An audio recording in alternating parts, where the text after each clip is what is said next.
When I was married, I got married at 18, and I was married for 20 years.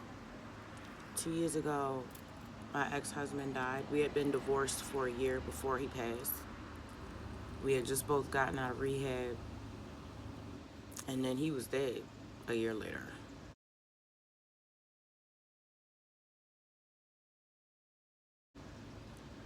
But I did not know about this thing that men will do, staying married to women they don't like or hating their partner, or hating women. I don't know why it didn't dawn on me sooner.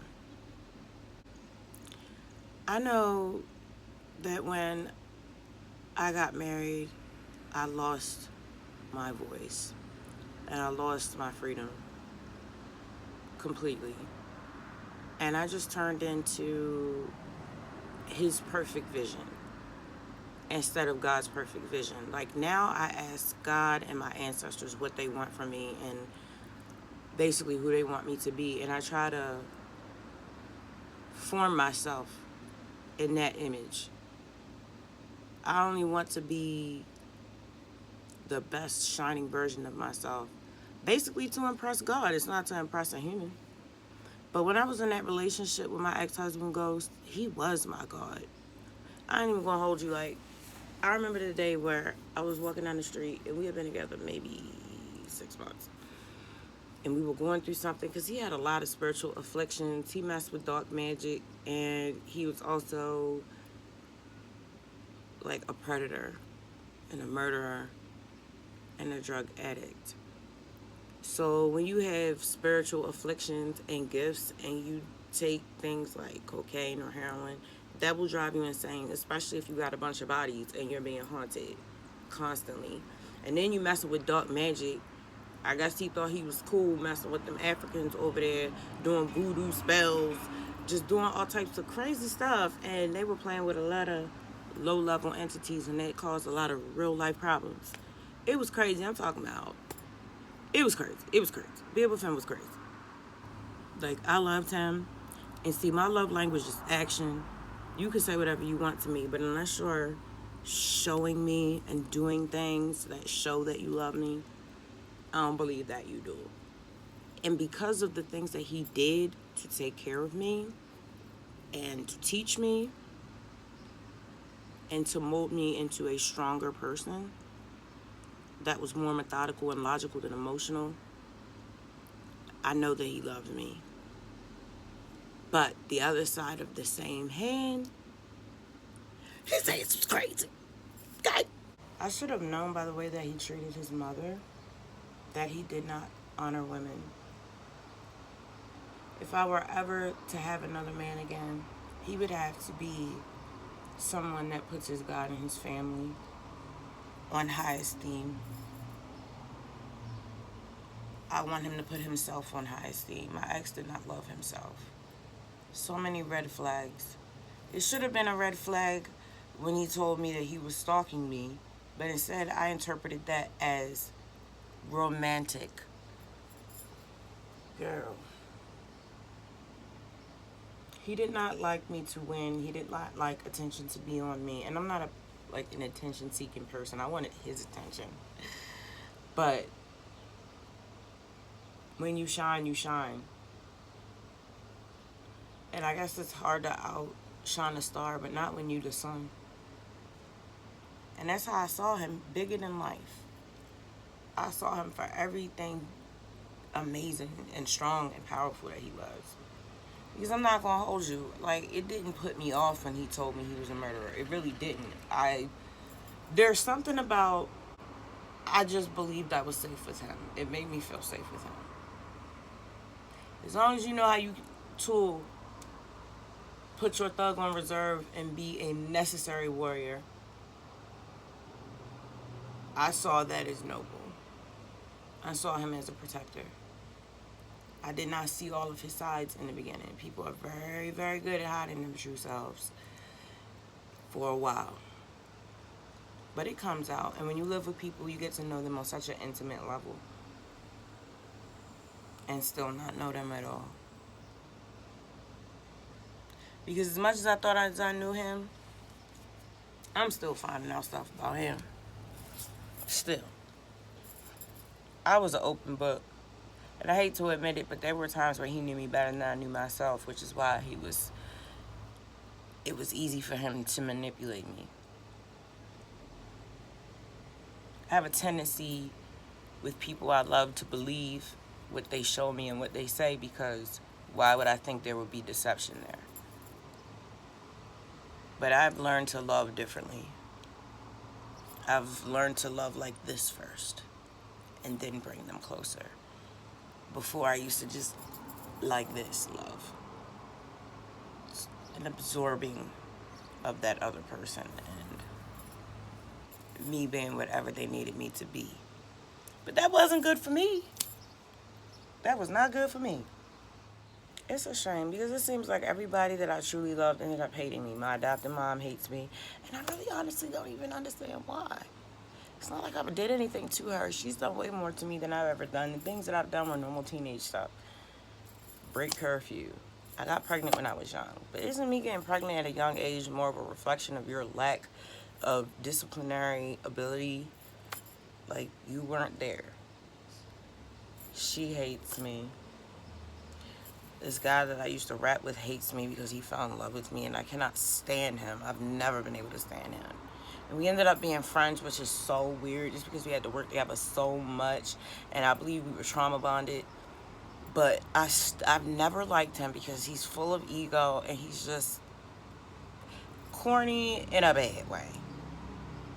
Like, I like me some corny, but not on a male Scorpio. That is not cute.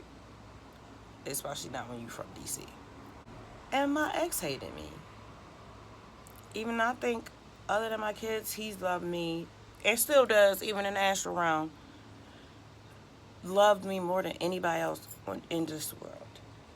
That was human. Mostly human.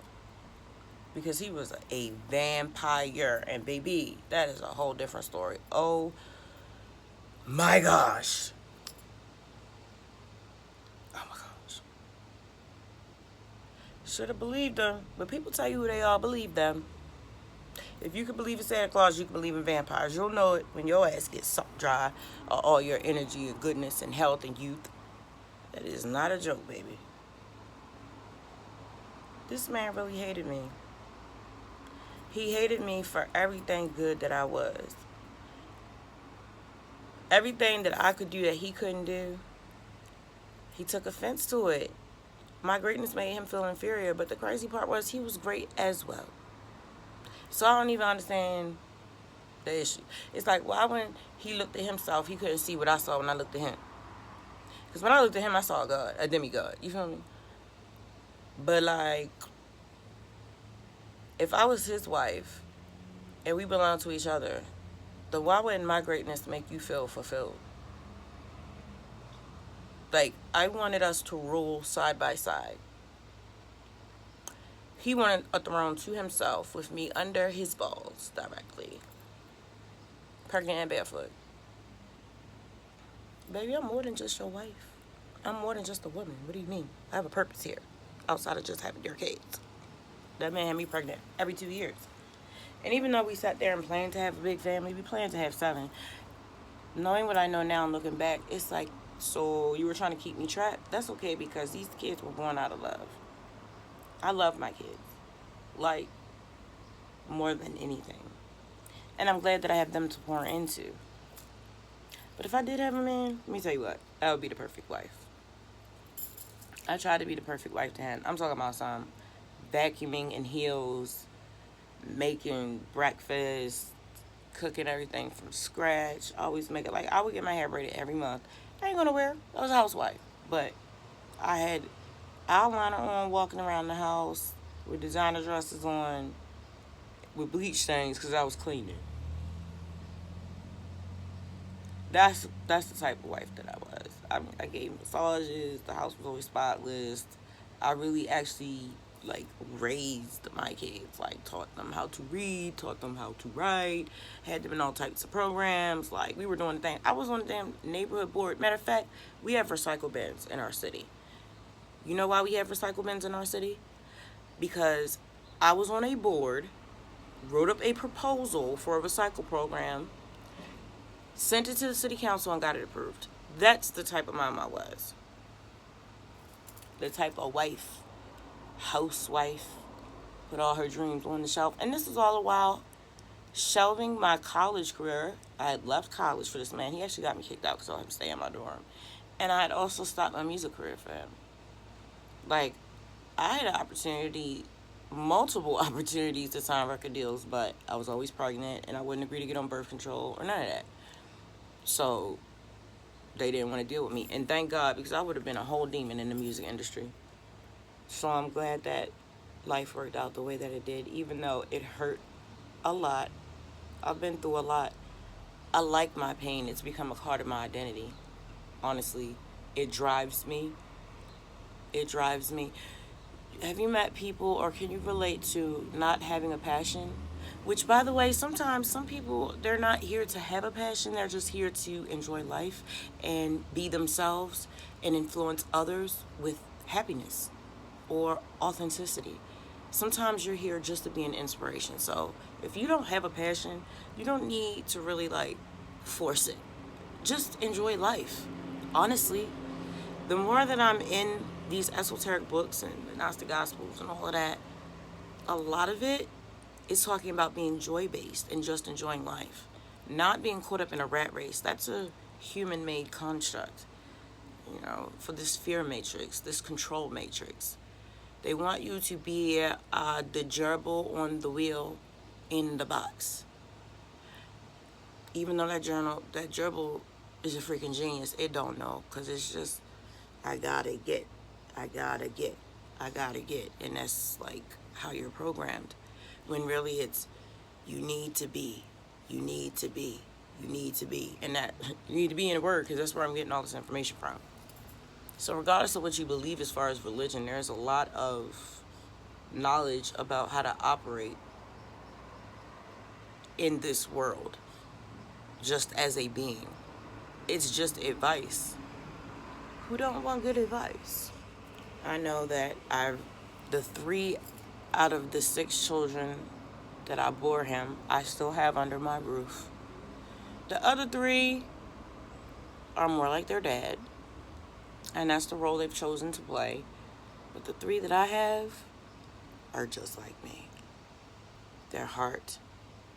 And so I'm developing them, helping them develop their character, helping them in every way I wasn't helped, and being an example for them in all the ways that I didn't have examples, so that when they find their great love, they will have healthy, bountiful relationships that are a beacon for others.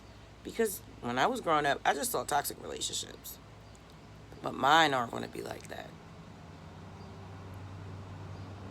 So, it's a shame that Ghost hated me. I don't hate him. I'm hurt by him, but I was also transformed by him. And I carry a lot of the lessons that he taught me.